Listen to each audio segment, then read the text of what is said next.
A bill introduced by an East Texas lawmaker would affect the tax incentive companies qualify for and who they do business with. East Texas News Weekend's Michael Richardson reports that Congressman Nathaniel Moran is taking a broad approach in an effort to, he says, protect citizens' data from some countries.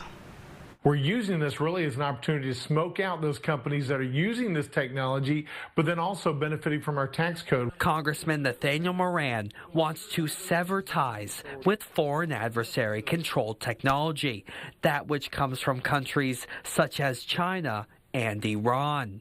His bill would amend the Internal Revenue Code. If it passes, businesses that use foreign adversary-controlled technology would be ineligible for certain tax incentives, such as for research and development costs.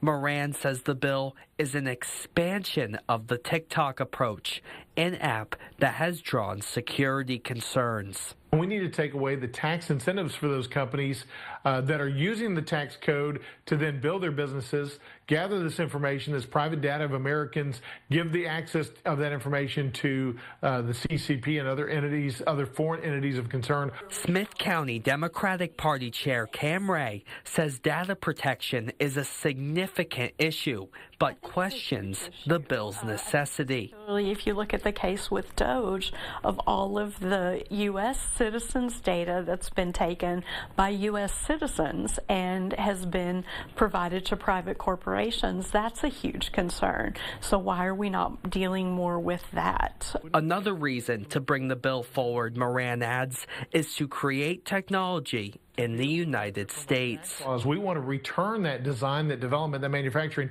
here into the United States. We don't want our foreign entities to be the ones that are leading that charge. As the bill moves through Congress, Ray says the language must be explicit. It needs to be clearly understood that this is a tax deduction bill and not a data access bill, so that it can be properly evaluated. Michael Richardson, East Texas News Weekend.